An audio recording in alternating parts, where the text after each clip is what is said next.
Hey, friendo, Steve here. And Larson. And welcome back to Going In on News Brief. We'll try to keep this brief, but there is a lot going on over the weekend, Kind of Larson. like how we used to do our news show like 3 years ago, and it was like 20 minutes. Yeah. Right around there. Yeah. So this might be what. Anyways, this is a good chunky news brief. Yes. Yeah. News chunk. Yes, exactly. Let's kick things off. This is spoiler territory, obviously. So if you don't want things spoiled, if you just go ahead and watch something else, we won't take offense. Yeah, you can either change the channel. You're not on TV. Or just like skip ahead. Maybe we'll do timestamps in this Fair one. enough. We'll do timestamps. Look at the description enough. timestamps. Anyways, so huge spoiler for NXT coming up this Wednesday on USA Network. It's the first time they're on USA Network. Perhaps. Here's the latest rumor. Yeah, well, let's go back a little bit. Kevin Owens fired from SmackDown last Tuesday. Yeah, correct. Right after that, he tweeted 14/24/20. 14th letter is N. 24th, I believe, is X. 20th is T. T, I think, memory serves. Yeah. So ever since all that, people are like, well, is he going to show up in NXT or what? Right. Well, Mike Johnson of PW Insider spoke about that in a recent episode of PW Insider Elite and said the following transcripts are courtesy of Cultaholic. Quote, here it is. The expectation is that Kevin Owens will be in Orlando this week on September 18th, and he will appear for the NXT brand. Whether he's there for a short period of time or it's a long-term thing, I don't know. But the expectation is that Owens will be part of the Wednesday NXT episode on September 18th. Yeah. I hope, if this is true, it wasn't jinxed by this report coming out. Yes. Because I really want to see it happen. Same. Part of me is bummed that this was spoiled because I wanted to be surprised by this. But I was very excited when I saw Cultaholic link to this. Here's the thing. It's not so. There's still the process of how he shows up, what he's going to do. Yeah, I know. And that's a lot of the shock and the surprise of it. I understand. So Triple H, he had a conference call today to promote NXT on USA happening this Wednesday, September 18th. And he was asked about potential Kevin Owens showing up at Full Sail.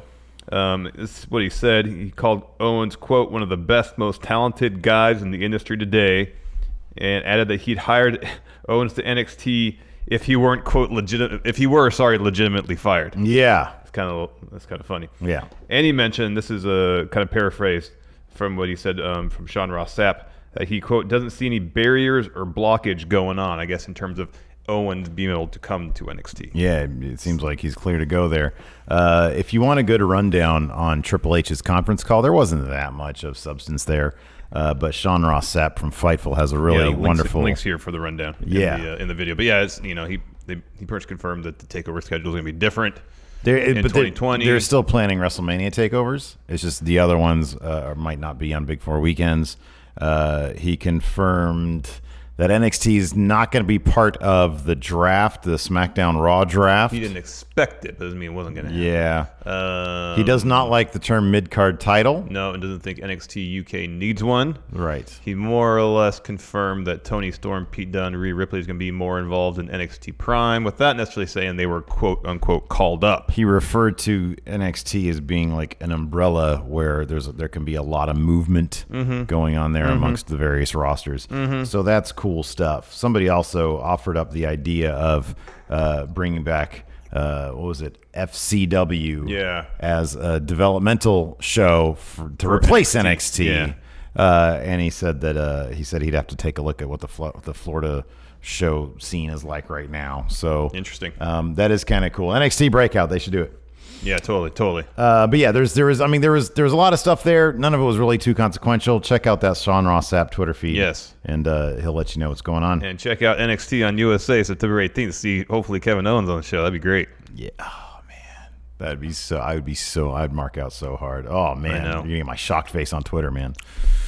Anyways, let's take a look at this now. In the sad world of wrestling, you know, there are still, sadly, some people who don't want to live by our credo of just be cool. Yeah, why can't people just keep their hands to themselves? I know. Twitter user Frank, is there an actual... Oh, yeah. The next big thing? Is that what it is here? Yeah. All right. Well, there's a link in the description. There's a link in the description.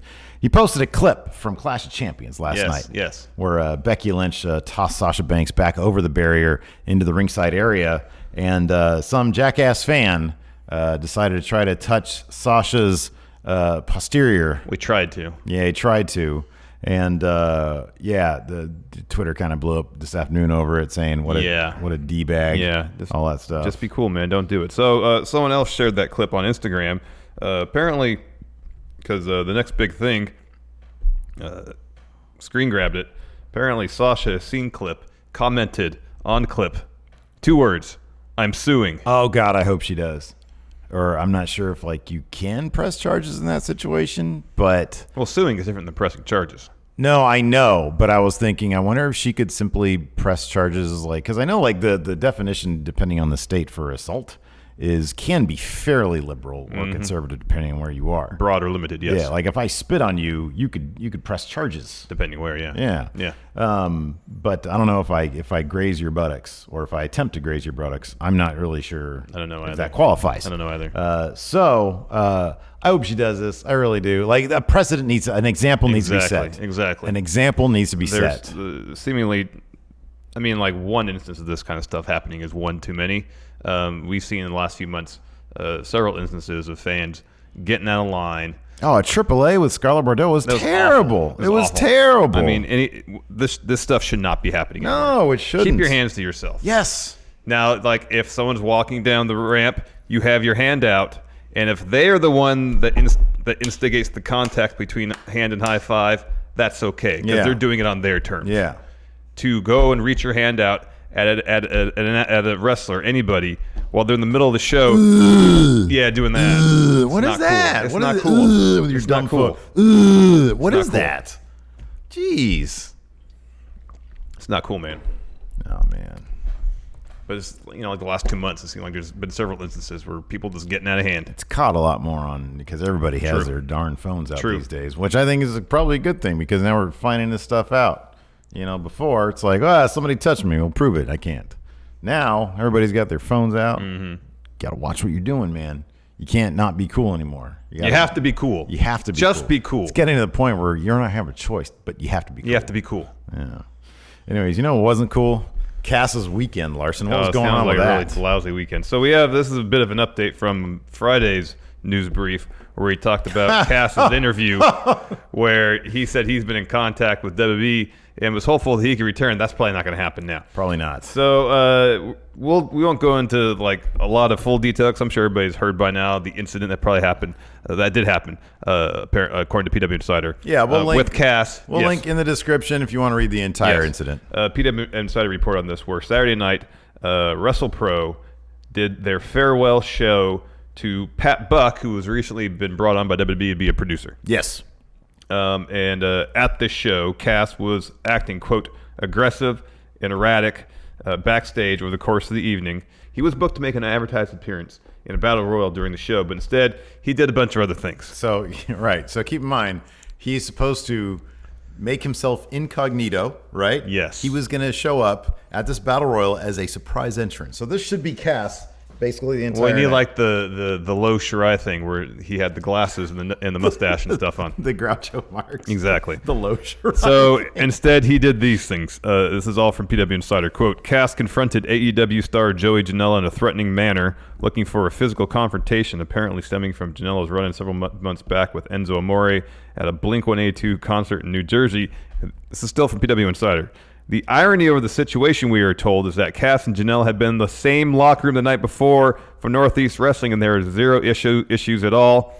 PW Insider continues, quote, according to 4 different sources, Cass made his way through the locker room, accusing several of stealing a sweater he owned, began threatening that he was going to take care of the entire locker room, insinuating he was going to beat people up. This apparently continued until Cass ended up in an area with SCU and Pat Buck. They were working out their match.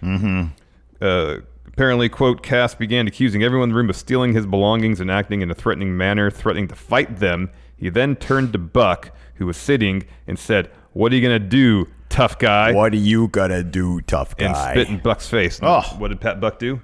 Clocked him. He clocked him. Took him down with one punch. And then apparently, some of the details here kind of, if it's not so sad, it's kind of amusing. Apparently, at that point, Cass was fairly easily taken down, and then he started freaking out, saying, "Where am I? What's going on? Well, what's happening?" He was wondering why people hit him. Yeah. What did I do? So local police were called. Cass was escorted from the venue. Joey Janela commented on the incident on Twitter saying, quote, "Not going to elaborate at all on this whole deal besides that it was probably the bizarre situation I've ever seen, let alone been a part of in a wrestling locker room in 15 years. Everything was cordial and friendly Friday, and I hope the dude gets back on the right track." And that's true. As you said, if it wasn't so sad, there could be potential funny little bits found in the funniest bit about it is the fact that, or is allegedly, he had parked his car in a manner that was inconvenient to everybody else who was trying to get in or out of the parking lot. And like, for being a guy who was unadvertised and supposed to be a surprise entrant, it's a pretty obvious way to announce your participation or something. He kept on going back to his car, apparently, yeah, like in front of all the fans and stuff. Man, you're not advertised. Yeah, he's got something going on, man. People need to get their cars out of there. This is like, I understand your point, but it's not really a laughing matter because dude can have. Why do you have a smile on your face then? I'm trying to explain something. Dude could be dealing with some real serious stuff. I know. And it's. There's comedy and tragedy sometimes. Sometimes. Look, this could have been a lot worse. It could have been. This could have been a lot worse. He could have like taken a trip out to his car, did whatever he was doing out there, and then took his car somewhere, and there could be really bad consequences Obviously, there. Yes. So I mean, he's lucky that this was like, hopefully this was a public enough embarrassment for him that he'll actually get cleaned up. I mean, I understand, not from personal experience, but I totally get and understand that substance abuse issues are a very, very difficult thing for people to go through. That being said, some of the stuff is darkly comical. Potentially. Can't put your car in the parking lot where people can't get around. Although I think part of the reason why I find that part kind of funny is because when we went out this weekend, I parked in one of those little parking lots, and all those cars are shoved together. Yeah. And I parked in there, and we get back, and somebody left a napkin on my dashboard. It says, "Pull in, learn how to effing drive." Wow. So apparently I hadn't pulled in enough for them to get past. Maybe they had to back up or something. So I had my own big cast moment. There you go, man. Hopefully this guy actually gets the help that he needs. Yes, that's the important thing. Hopefully he gets the help he needs, both in terms of dealing with his substance abuse issues, if that's the case here, or his mental health issues, or one could interact with the other. Yeah.